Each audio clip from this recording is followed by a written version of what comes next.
investment managers. A good time, if at all there is any, to get him on board and get a view from Manish, because he understands macro, he understands markets, and he understands India ever so well. Manish, great having you. What should one do? It's a very tricky environment, Manish. Very good morning to you. Very tricky environment. What should one do? So I think, the directional view is that the conflict will widen first, then it will shift into a longer phase of economic compression, forced adjustment and selective repair rather than a broad-based recovery. I think the solution which we, and obviously the markets are looking at, is not a diplomatic sort of a situation, settlement. It is more likely a military sort of a settlement. So it's no longer just a geopolitical event. I think it is manifesting itself in, high increased oil prices, LNG and freight. It is now an inflation adjustment event. Supply chain dynamics have got disrupted, and the growth shock is moving through the global economy. So as far as India is concerned, we should be looking at a selective repair. And I think whenever this war ends, 2 weeks or 3 weeks, it's going to take a lot of time for repair to happen, particularly to economies which are dependent on oil. And India is obviously one of the countries which is heavily dependent on oil. And if we are in through an inflationary shock, which trickles down into the system, then obviously consumption suffers, and government has to increase fiscal deficit and all of that. This is going to take at least till the first quarter of FY27. So basically the whole of FY27 likely also, as through other parts of the world. But economies which are dependent on commodities, because inflation is now too set on the entire globe, and countries which have a leverage on commodities, they are likely to do better rather than consumer of commodities. So I think this is how likely it's going to play out. Manish, I just want to give you that bad news that we're already at 21,000 thereabouts. We've dipped that 22,000 mark, and we just bring up the Nifty intraday graph. And I think it just happened where we are pretty much at the day's lows, and we're worsening from that gap down that we started off with. The Nifty futures now at 22,335. 22,190 is where we're currently at. So just less than 200 points away from even breaching 22,000. But Manish, should one be buying right now, or is it like, catching a falling knife? Should one wait for the dust to settle down? Because valuation-wise, one would say that, we're getting to the buy zone already. No, so absolutely correct. The perspective of a foreign investor invested in India, investing in India, vis-a-vis a domestic investor who is investing in rupees is very different.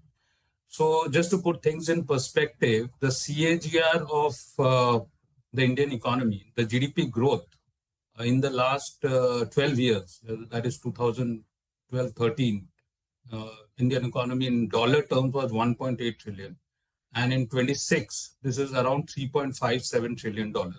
So basically, for a foreign investor, the economic growth or GDP growth in nominal terms in India has been around 6%.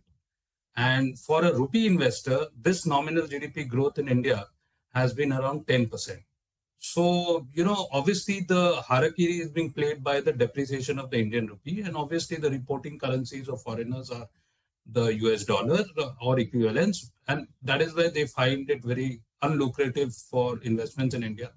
Keeping that aside, I think if you're a rupee investor, things have corrected massively. And I think today we are looking at valuations which were closer to around the COVID era. And in that backdrop, we all know how things play out. So it's very difficult to forecast the next 15 days because things are all over the place globally, and repercussions are going to get felt across the industry. But think a slightly longer term. India has been resilient. We have seen that we are a domestic facing economy, and government comes in and expands deficit whenever the need of the hour is, and all of that will be supportive of growth.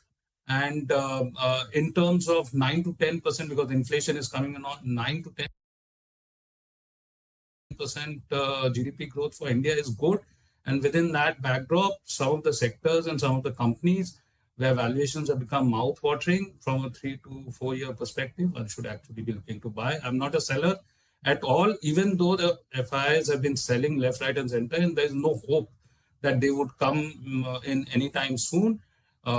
Domestic savings is replacing foreign savings, and that is basically how it's going to play out. So one needs to do one's homework, look at stocks and sectors where there is resilience, look at valuations, and then build your portfolio.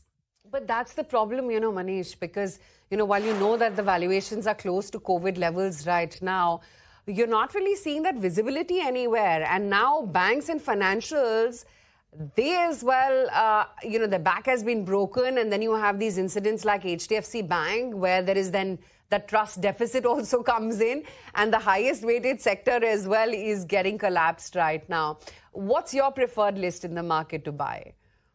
So inflation is on us. Sectors which are exposed to inflation and benefit out of inflation are going to be outperformers, commodities, or you can look at, consumption where there's ample pricing power, sectors which are dependent on government orders like defense, etc., where valuations have corrected. Now that energy prices are very high, there's a renewed focus on renewables.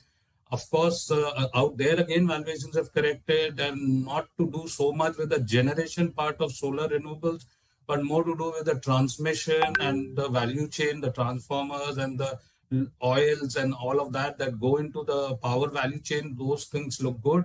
I think these hospitals where there's absolute demand inelasticity, so to speak, these are some of the places to hide. As far as the financials are concerned, of course, the large private sector banks have huge exposure in terms of FII investments. Now with the damage that is on us because of the war, two moving variables in the banking and financial space. One is your deposit accretion. That is one. Of course, we are not talking about Q4 numbers. We are talking about FY27 going into FY28. And the second is obviously credit cost. There's already some murmurs around the fact that government may be looking at a moratorium for small businesses, like the time we saw in COVID. All of that will have repercussions for the financial space. But having said that, I think valuations are pretty okay if you were to take slightly longer term. These are self-adjusting, the credit cost, etc., gets into the P&L over a period of time. And it's a very large sector. So selectively buying, if you are looking at specifically Q4 numbers, then obviously private sector is going to report around 7 to 8% sort of a profit growth, net profit growth. Because of bond losses for PSU Bank, this profit growth is likely to be around 3%, but valuations are just the reverse. The valuations are much more favorable for PSU banks as opposed to private sector. But yes, there is a pick and choose in that. There is correction across the board. And Manish, I'm curious to know, it's a fast-moving and a very volatile geopolitical environment, and the impact on India is also likely to be substantial if at least there is one part of the market which feels that if at all this war were to prolong for maybe another couple of weeks. Give us your take. How quickly does this war need to resolve itself for no earnings downgrades on India? And even if it were to happen, what would the earnings downgrades likely look like? Will it be short term? Will it be something more medium term? What's the sense? The situation is evolving. And as I alluded to the fact that the damage is already on us, it's not just a military event.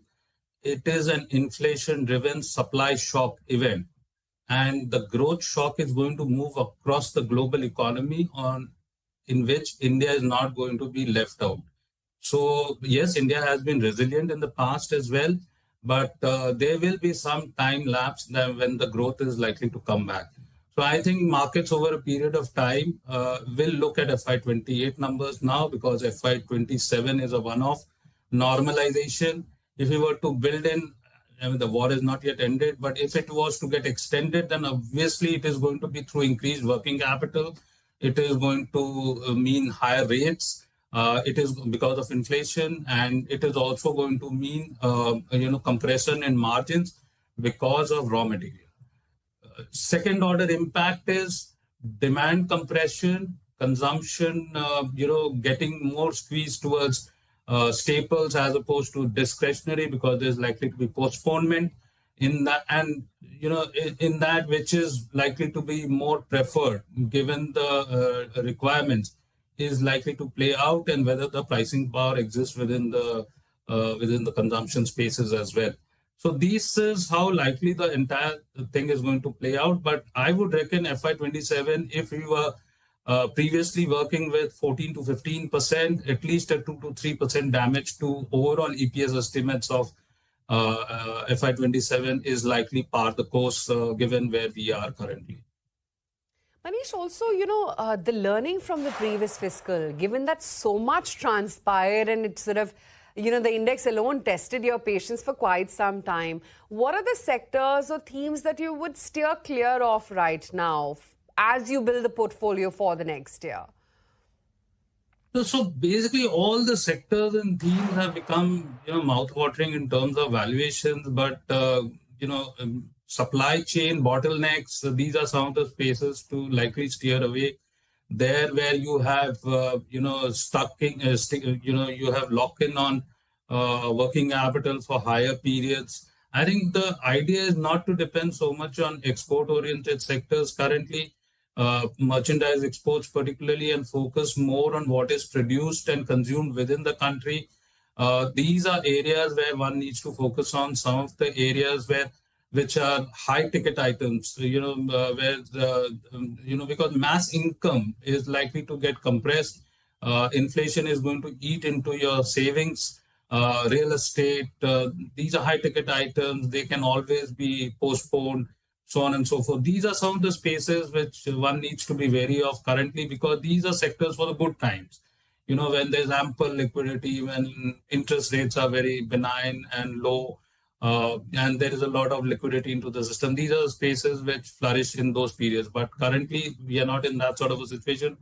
You should likely be better off not owning them for the immediate near term. Of course, if you were to look at valuation, some of the real estate names also have corrected massively. So if you were to take 5 to 7, again, these are very good spaces to be in, but it all depends on the time horizon. Near term, obviously, they are headwind. Manish, if I were to pull, and the typical retail investor would want to have maybe a 3-year to 5-year time horizon, very focused questions. One, is this a very good time to buy given the fact that there is a risk to earnings over the next couple of years, which you've spoken about? And point number 2, if so, what are the best pockets?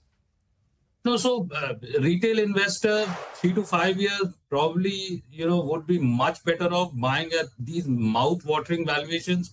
We have seen time and again that whenever it feels like the world is going to come to an end, that is the point in time when you get the best prices in the market, no matter what the naysayers would be saying. And today we are in those sort of a situation, in the current times. COVID was the last time when we saw these sort of valuations. Of course, we have seen the resilience of India time and again. So from a 3 to 2 year perspective for a UHNI retail investor, is a great time to buy. It's not the time to park your money in FDs. You should go all out and buy, provided your time horizon is 3 to 5 years. Second is, you should look at the earnings power of companies and valuations. Obviously, these are the two major important things, because we are today in an extraordinary situation. This is not a normalized situation. And the earnings power should come into the question, where you have to analyze the competitive advantages of companies and how the things will come back once normalization happens. So in good times, strong companies defend their margins very well, even though volume collapses. And in bad times, they defend their margins, and in good times, they defend their growth. So currently, since we are in for tough times, we should look out for strong margin retention in companies which have a good visibility from the next 3 to 4 years. So defense, commodities, these are likely to, and valuations are not very demanding across the space. So I think a mix of consumption, savings, investments is part of the course, but keep it very focused on good valuations. Extraordinary valuations, extraordinary companies bought at insane prices also would not make money. So that's how we should be. Right. Well, time to buy the fear. That's the message coming in from Manish Sonthalia. But of course, don't blindly get into it. Do your research, see where the growth visibility as well is. Manish, so great having you today on the show. Thank you.